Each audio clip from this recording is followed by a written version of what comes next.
Question number 41। From the following information calculate cash flow from operating activities.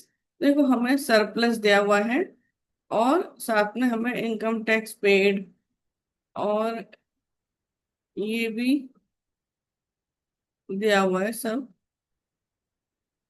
Inventory, trade receivable, outstanding expenses, goodwill, cash in hand, machinery. ठीक है। तो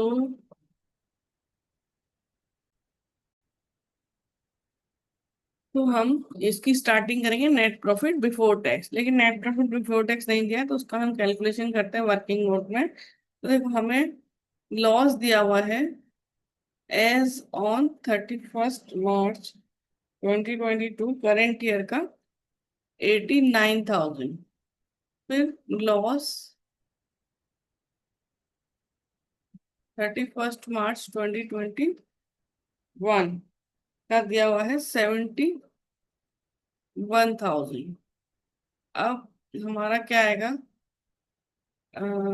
loss आएगा, loss for the year, ये surplus for the year जो भी आएगा। तो हम क्या करते हैं, देखो, current year minus previous year. 89,000 minus, ये माइनस का है, ये माइनस, और ये माइनस का 71,000। So minus 89,000 minus minus plus हो जाएगा। सो 71,000, ये माइनस प्लस करके माइनस हो जाएगा, और साइन भी माइनस का आएगा क्योंकि ये बड़ा है 89,000। 89,000 माइनस 71,000, 18,000 का लॉस। मतलब पहले 71,000 का लॉस था, फिर 18,000 का और हुआ, टोटल हो गया 89। सो 18,000 का आपको लॉस हुआ ड्यूरिंग द ईयर। फिर आप इसमें ऐड करते हैं ट्रिप, TRIP। तो टैक्स प्रोविजन इसमें है नहीं, जनरल रिजर्व है नहीं, इंटरिम डिविडेंड है 36,000,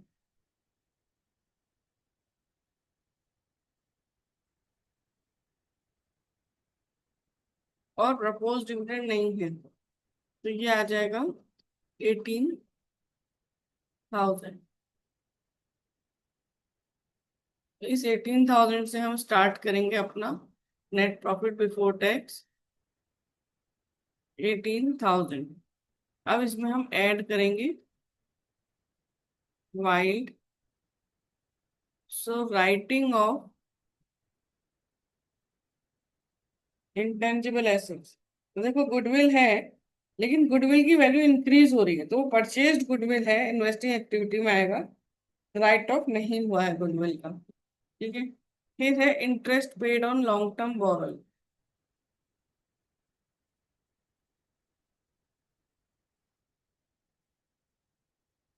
लॉन्ग टर्म बोरोइंग इसमें नहीं है, तो नहीं आएगा ये।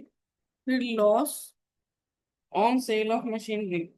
तो देखो, एक मशीन है 50,000 जिस पर डेप्रिसिएशन 20,000 लग चुका था, मशीनरी हुई 30,000 की, और सेल हुई 10,000। ऐसे देख सकते हैं वर्किंग नोट नंबर 2। मशीनरी का कॉस्ट था 50,000, उस पर डेप्रिसिएशन लगा 20,000, WDV रह गया 30,000, और आपने सेल की 10,000। तो लॉस कितना हो गया? 20,000।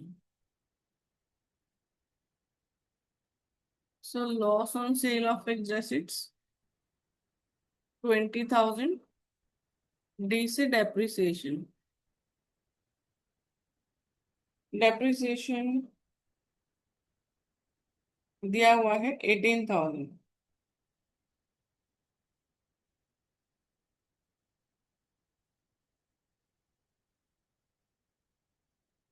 56,000 टोटल।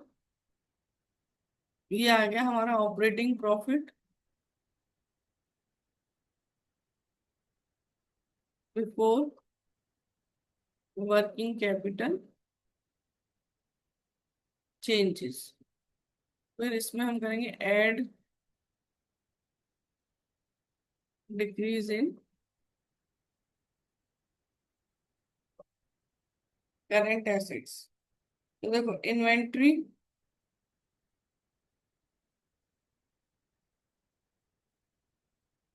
इन्वेंट्री आपकी इंक्रीज हो रही है, तो वो तो यहाँ नहीं आएगी, इन्वेंट्री इंक्रीज हो रही है। ट्रेड रिसीवेबल्स भी इंक्रीज हो रहे हैं। अब है आउटस्टैंडिंग एक्सपेंसेस, वो इंक्रीज हो रहे हैं, तो वो करंट लायबिलिटी है। So increase in current liability. तो हमारे पास है आउटस्टैंडिंग एक्सपेंसेस जो हमारे इंक्रीज हो रहे हैं 10,000 से 14,600, यानी 4,600 से। तो ये आ जाएगा 60,600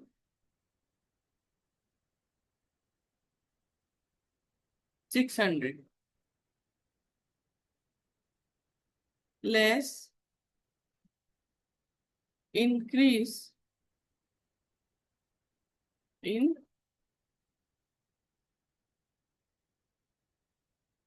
करंट एसेट्स। देखो इन्वेंट्री है 4 से 12 हो रही है,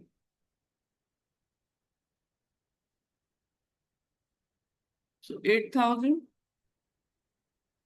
और ट्रेड रिसीवेबल्स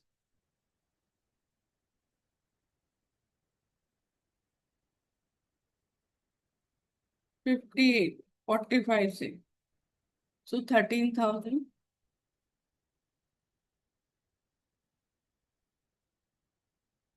करंट लायबिलिटी तो है नहीं कुछ।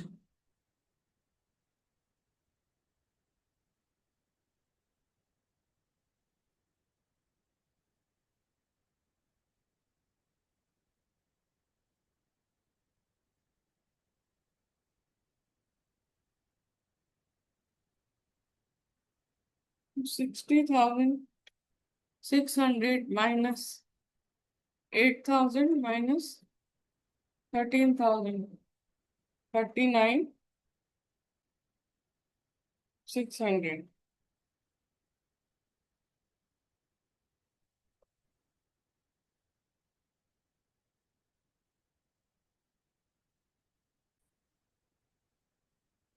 देखो इसमें हमने एक चेंज करना है कि जो हमने टैक्स यहाँ पर नहीं लिया था, टैक्स प्रोविजन, ठीक है। तो इसमें एक एम्बिग्यूटी है, दिया है income tax paid 23,000 during the year. अब ये करंट ईयर का पे किया है या लास्ट ईयर का पे किया है, इसमें कुछ दिया नहीं है। तो यदि हम इसे ऐसा माने कि ये करंट ईयर का है टैक्स प्रोविजन, तो यही करंट ईयर में पे किया है, तो हमें इसे यहाँ पर ऐड करना होगा 23,000, ठीक है। अब हमने 23,000 ऐड किया, सो 18,000 प्लस 23,000, तो ये आ जाएगा हमारा 41,000। तो ये हमारा एजम्पशन ऐसा है कि हाँ भाई ये टैक्स प्रोविजन करंट ईयर का ही है और करंट ईयर में पे किया गया है। तो अब फिर हमें ये यहाँ 41,000 से ही स्टार्टिंग करनी होगी। अब इसमें हमने ऐड करना होगा 20,000, 18,000, तो ये आ जाएगा हमारा 79,000। 79,000 से हमने 4,600 ऐड किया, तो ये आया 83,600। और इसमें से हमने 8,000 माइनस किया और 13,000 माइनस किया, तो ये आया 62,600।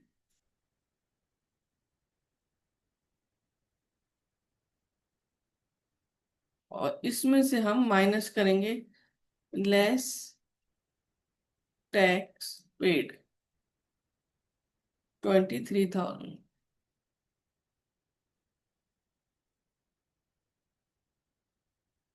39,600। तो ये आ जाएगा cash flow from operating activities.